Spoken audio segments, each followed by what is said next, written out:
అందరికీ నమస్కారం. చాలా మంది మిత్రులు నాకు ఫోన్ చేసి ప్రశాంత్ గురించి అడుగుతూ ఉన్నారు. నేను చెప్పేది ఒకటే, ప్రశాంత్కి ఏమీ కాదు. ప్రశాంత్ చట్ట ప్రకారం బయటకు వస్తాడు. చట్టం మీద గౌరవంతో ఉన్నాడు. తను ఎక్కడికి పారిపోలేదు. పారిపోయాడని చెప్పి రకరకాల థంబ్నెయిల్స్ పెట్టారు. అది చాలా బాధేసింది. దాని తర్వాత ఏంటంటే, ప్రశాంత్ ఎలాంటి వాడో 4 నెలలు ఒక హౌస్లో ఉండి చూశాను. వాడు చాలా మంచి కురాడు. ఓకే, వయసుతోటి చిన్న గెలిచాను అనే ఆనందం ఒక్కోసారి మనిషిని డామినేట్ చేయొచ్చు. ఏంటి, నేను అందరినీ కలవాలి, నా వాళ్ళందరూ వచ్చారు, ఇలాంటి పరిస్థితులు కొన్ని ఉంటాయి. అటువంటి పరిస్థితులు కొంచెం ఎక్సైట్మెంట్ ఫీల్ అయ్యి ఉండి తను పొజిషన్లో ఆ ర్యాలీలో పాల్గొన్నాడు. కానీ తనకు తెలియదు.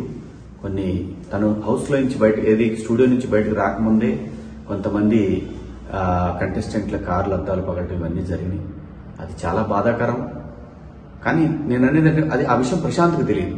బయట ఎవరో అభిమానులు ఎవరో వాళ్ళు చేశారు. చేసింది ఎవరైనా సరే జరిగింది చాలా పెద్ద తప్పు.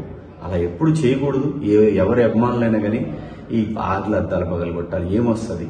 లోపల ఫ్యామిలీలు ఉంటారు, తల్లిదండ్రులు ఉంటారు, అమర్ వాళ్ళ ఫ్యామిలీ ఎంత బాధపడి ఉంటారు. ఎంత బాధపడటం కాదు, ఆ టైంలో వాళ్ళు ప్రాణాలు అరిచేతిలో పెట్టుకొని ఉంటారు. ఇలాంటివన్నీ చాలా తప్పండి. అది ఎవరైనా సరే, అభిమానులు కావచ్చు, అభిమానుల రూపంలో ఉండి కావాలని చేసిన వాళ్ళు కావచ్చు, దాన్ని తీవ్రంగా ఖండిస్తున్నాను. ఇంకో విషయం ఏంటంటే, ప్రశాంత్ గురించి నేను పదే ప్రతిసారి మాట్లాడాల్సిన అవసరం లేదు. ప్రశాంత్ ఇష్యూ అయిన మొదటి గంట నుంచి ఈ క్షణం వరకు ప్రశాంత్ విషయంలో ఏం జరుగుతుందో ప్రతి ఇన్ఫర్మేషన్ నాకుంది. సో కాబట్టి నేను ప్రతిదీ ప్రూవ్ చేసుకోవాల్సిన అవసరం కూడా నాకు లేదు. ఎందుకంటే వాడికి నేనేంటో తెలుసు, నాకు వాడేంటో తెలుసు. ప్రశాంత్ చట్టాన్ని గౌరవించే వ్యక్తి. చట్టాన్ని గౌరవించి చట్ట ప్రకారం తను బయటకు వస్తాడు. అది రేపు ఖచ్చితంగా ప్రశాంత్ బయటకు వస్తాడని ఎక్స్పెక్ట్ చేస్తున్నా. రేపు కాకపోతే ఎల్లుండి కాకపోతే మండే. ఎందుకంటే ఇది చట్టానికి లోబడినటువంటి అంశం కాబట్టి, చట్టాన్ని మనందరం గౌరవించాలి కాబట్టి ప్రశాంత్ నేరస్తుడు కాదండి. ప్రశాంత్ క్రిమినల్ కాదు. చట్టాన్ని అతిక్రమించారనే ఒక నెపం మోయబడ్డ వ్యక్తి. అది అతిక్రమించాడో లేదో గౌరవ జడ్జి గారు నిర్ణయిస్తారు. డెఫినెట్ గా ప్రశాంత్ నిర్దోషిగానే బయటకు వస్తాడు. ప్రశాంత్ గురించి మీరు ఎవ్వరు కూడా వరి అవ్వాల్సిన అవసరం లేదు. వాళ్ళ నాన్నగారు, వాళ్ళ బావగారు, వాళ్ళ కుటుంబ సభ్యులు కంటిన్యూస్ గా నాతో టచ్ లో ఉన్నారు. అంతా కూడా కంట్రోల్లోనే ఉంది. ఎవరు కూడా భయపడాల్సిన పని లేదు, బాధపడాల్సిన పని లేదు. మనందరం కూడా చట్టాన్ని గౌరవించాలి, రాజ్యాంగాన్ని గౌరవించాలి. సో కాబట్టి బయటకు వచ్చి ప్రెస్ ముందుకు వచ్చి ఇంకొకటి కూడా, ఆ థంబ్నెయిల్స్ అన్ని చాలా బాధాకరంగా ఉన్నాయి. దేని గురించి థంబ్నెయిల్స్ ఎందుకు అలా పెట్టుకోవాలి? మీరు చూడాలి, చూస్తే ఎంత వస్తుంది అంటే, ఒకరిని బాధ పెట్టి మన దగ్గరకు వచ్చే డబ్బుతోటి ఆనందం పొందాలంటే అది ఎంతవరకు కరెక్టో ఎవరికి వాళ్ళు ఆలోచించుకోవాలి. నేను ఎవరిని తప్పుపట్టట్లేదు. ఒకసారి మనల్ని మనం ఆలోచించుకొని పెట్టే థంబ్నెయిల్స్ కనుక మీ కుటుంబ సభ్యులకు కూడా మీ గురించి కూడా అలా పెడితే ఎలాంటి బాధ ఉంటుందో అర్థం చేసుకొని కరెక్ట్ థంబ్నెయిల్స్ పెట్టండి. మీ ఇష్టం, పెడితే పెట్టుకోండి, లేకపోతే లేదు. నా అభిప్రాయం నేను చెప్పాను. So Prashant is safe, is fine. ప్రశాంత్ని రేపు మనం చూస్తాం బయట. ప్రశాంత్ నేరస్తుడు కాదు, ప్రశాంత్ క్రిమినల్ కాదు, ప్రశాంత్ నిందితుడు కాదు. ప్రశాంత్ ఇప్పుడు ఒక బాధితుడు. ఇదైతే ధైర్యంగా చెప్పగలను. కాకపోతే ప్రశాంత్ కోసం జరిగిన ర్యాలీలో జరిగినటువంటి అపశృతుల వల్ల ప్రశాంత్ ఇబ్బంది పడుతున్నాడు. ఇది భవిష్యత్తులో కూడా ఎలాంటి పునరావృతం కాకుండా ప్రతి వాళ్ళు, అభిమానులైనటువంటి వాళ్ళు ఆలోచిస్తారని ఆశిస్తూ, సో ఈ 3 రోజుల నుంచి కూడా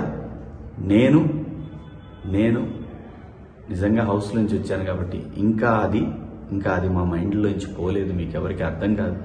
కొంచెం ఆ ఇది ఉంటుంది. నేను తట్టుకున్నాను, కానీ ఆ వయసుకి ఆ పిల్లలు తట్టుకోలేరు కాబట్టి కొన్ని ఆ ఇబ్బందులు కూడా ఉన్నాయి. సహృదయంతో మీరు అందరూ అర్థం చేసుకుంటారు. నిన్ననే యావర్ని కలిశాను. మొన్న నైట్ యావర్ని కలిశాను. కలిసింది ప్రతిదీ చూపించుకోవాల్సిన అవసరం లేదండి. చూపించాల్సిన అవసరం లేదు. ప్రతిదీ మనం ఇప్పుడు హౌస్లో ఒక గేమ్ కోసం వెళ్ళాం, అక్కడ స్నేహితులు అయ్యాం. ప్రతి విషయంలోనే ఇన్వాల్వ్ అవుతారని ఆశించడం కూడా అది కరెక్ట్ కాదు. కానీ ఒక మనిషికి ఇబ్బంది అయినప్పుడు వాడు నా మిత్రుడైనా కాకపోయినా సరే కాజ్ జెన్యూన్గా ఉంటే నేను శివాజీ అక్కడ ఉంటాడు. సో దాని గురించి అందరూ ప్రశాంతంగా ఉండండి. Prashant is safe, Yawar fine.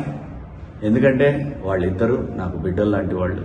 ఖచ్చితంగా మా స్నేహం కలకాలం ఉంటుందని నేను ఎక్స్పెక్ట్ చేస్తున్నాను.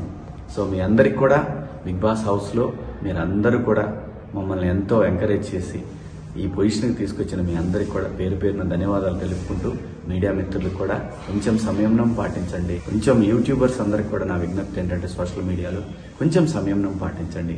దీనివల్ల ఏమీ రాదు. సరైన కంటెంట్, సరైన కథ ఉంటే చిన్న సినిమా అయిన పెద్దగా ఆడుద్ది. మీరు సరైన కంటెంట్ ఇస్తే ఖచ్చితంగా చూస్తారు. థంబ్నెయిల్ ఒకటి ఉండి వీడియో కంటెంట్ ఇంకోటి ఉంటే చూస్తారు, క్లిక్ వస్తుంది. కానీ అది రన్ అవ్వకపోతే మీకు కూడా ఏం ఉపయోగం ఉండదు.